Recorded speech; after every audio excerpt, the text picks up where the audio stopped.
How are you doing? We're Tom and Regina, and today we are stepping into history here at Greenville Presbyterian Church. And interestingly, this is not in Greenville County. This is in Greenwood County, and it's actually in Donalds. Well, this was the Greenville area, or the Greenville district of Abbeville at one time. Okay, so when this church was established, there was no Greenville County. And this church was established in 1773. Are y'all confused yet? Because we're fixing to confuse you even more, okay? The South Carolina Assembly wanted to set up two new settlements in the area. One was called Long Cane and one was called Belfast. That area is actually known as London Borough. Several Scotch-Irish came from areas such as Pennsylvania, Virginia, and Ireland to the area because the land was quality, it was cheap, and it was a healthier environment.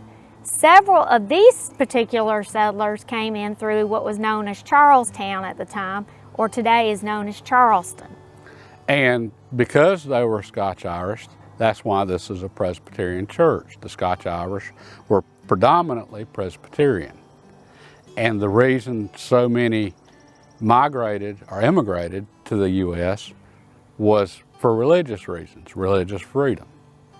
And the story of the Scotch-Irish themselves, that's a complicated story there. And we're not even going to go into that one, but they were mostly Scottish, but they came from various countries, and they ended up in Northern Ireland when England was trying to colonize Ireland. So they weren't happy with the English. Well, that fits right in with them wanting to immigrate to the U.S., religious freedom. And them not being happy with England also ties into their sentiment here toward the king when the revolution came. The church was started basically in 1773. There's some earlier ties, but for their historical reasons, they say 1773. They wrote the synod in Pennsylvania asking for a permanent pastor. The first pastor here was Reverend John Harris. He was from Wales, and he was born in 1752, and he was a staunch patriot, so much to the fact that he carried his rifle everywhere he went, including when he came in here to preach, so that if the British interrupted his sermon, he would be prepared to handle that situation. But also, this church is on the National Registry of Historic Places, and it's also on the Presbyterian Historical Society. He preached here for about 10 years, and in 1784, they wrote the Synod in Orange asking for a new pastor because Reverend Harris left due to health reasons. And this is not the original church. This particular church was built in 1852, and it was made out of clay here on site, and the bricks were handmade, and that was used to construct the church. The church did not even get air conditioning until 1979. And as fascinating as the church is, one of the main reasons we're here, and this should be no surprise to anybody that's seen any of our videos, is the cemetery. So let's go take a look at that.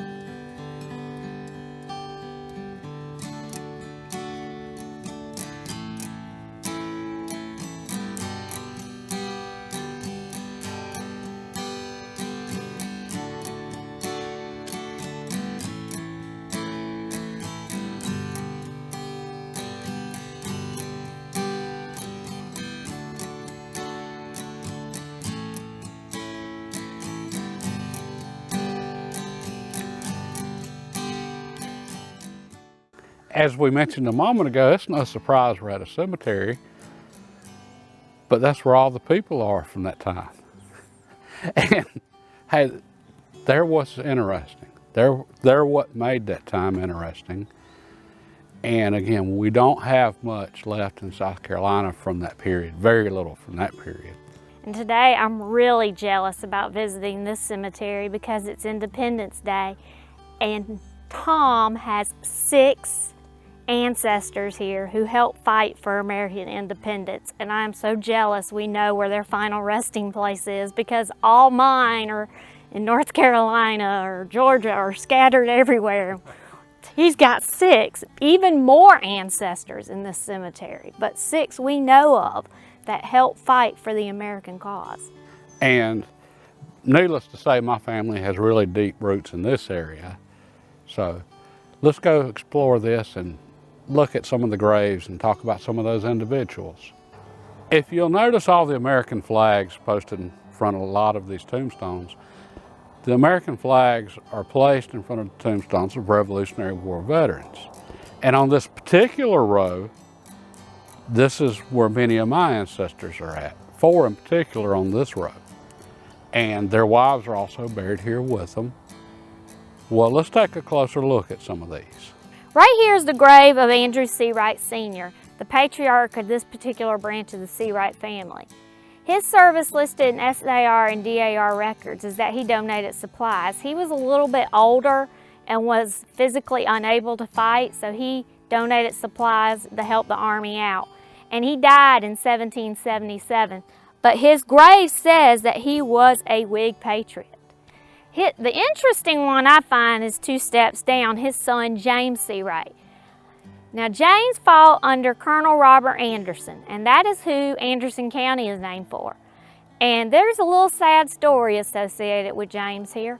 While he was out fighting for our independence, the Tories came in and burned his house, and his family escaped and went to Long Cane Breaks. And unfortunately, they lost 2 family members who froze to death trying to escape from the British. Here we have Robert Ritchie. He was a private in South Carolina militia. He served twice, 1780 and 1782, under Colonel Marshall.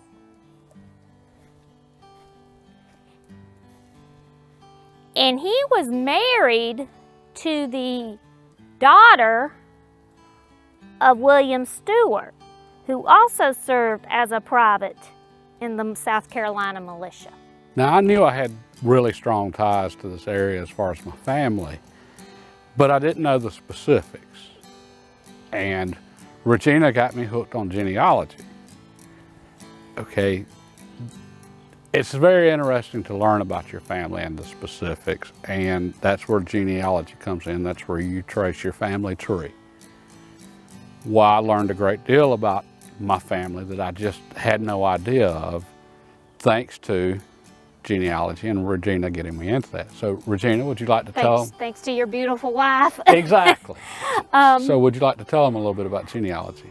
For me, genealogy became important a long time ago because my daddy's family is actually from Poland, and that is a huge brick wall from me.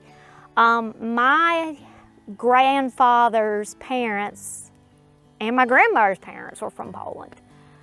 And they died when they were both very young, so nobody thought to ask questions.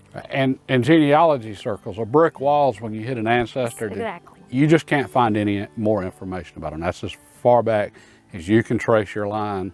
And that's what everybody that does genealogy is trying to do is, get past that brick wall so that, they can follow their family tree as far back as possible. Doesn't necessarily mean your ancestor was a bricklayer, although they may have been.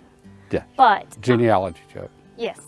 But so my daddy knows nothing about his great-grandparents beyond the fact that they were from Poland, and he was an officer, died in the line of duty. So that's in a huge brick wall for me. But I have found out so much about my Southern roots through genealogy. And basically, I found out I did a full circle because my Revolutionary War ancestor served from Lawrence, South Carolina, and I saw how the family migrated down to Augusta, and now here I am living in the area where he served. Yes, and it's one thing we don't think about with our family trees. Okay, you have 2 parents, you have 4 grandparents, you have 8 great-grandparents, 16 great-greats. 32, 64. It increases exponentially. So for me, what's been fascinating is seeing just how many people it took to create me. It's just literally thousands of people throughout time, and this goes for all of us. if just one of those people hadn't existed, I wouldn't be here. Same for you and your ancestors. And we look at the cemetery, and can you believe how many of your ancestors is in this very cemetery? Not just your Rev War patriots. I have a lot of ancestors here. And the earliest known grave here is 1777. Correct.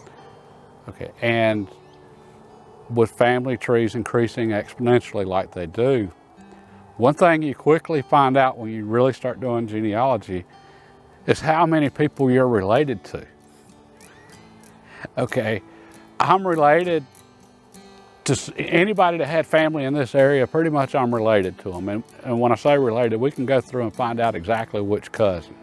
We found out that one of my friends and Tom has the same American patriot through James C. Wright. She was related to Andrew C. Wright, just like I am. And at work one day, just talking with a friend, and he mentioned his family was from this area, and I was, oh, so is mine. And 2 seconds later, we realized we're distant cousins. And then we're going way back. These are my 6th and 7th great grandfathers. So yeah, we're talking a lot of time here, but it's amazing how many people you are related to. And I guess if you want to go back, far enough, we're all related in some way, but it's just interesting when you realize that. And I think we learn genealogy is important just from the Bible. I mean, think about the Bible. How many genealogies it lists? A lot. A lot. Several times in the Bible, you get a genealogy. So I agree. It is important to know your family history and all the good and bad of it, because you're going to have people in your family that were good, some bad. They were all a little bit of everything. They were humans, and none of them were perfect. But it's important to know that, or as much of it as you can. We all have those brick walls that we just can't get past. But this right here tells me that these men love their family, love their God, and love their country. And I think that's what's the 3 important things in life. Love your God, love your family, love your country. And I can't think of any better message for the 4th of July than that. So I think we're going to end it right here. If you enjoyed this little step into history, give us a thumbs up. If you didn't enjoy it, give us a thumbs up, because it helps the channel. If there's somewhere you want us to go, I don't want y'all to feel like, oh, there they are in another cemetery. Tell us, because, I love history, so I'm willing to go anywhere. Anywhere. And especially in upstate South Carolina. Upstate South Carolina, North Georgia, South North Carolina. Yeah, Southern North Carolina or Western North Carolina. So tell us what you'd like to see. And with that, God bless and have a good day.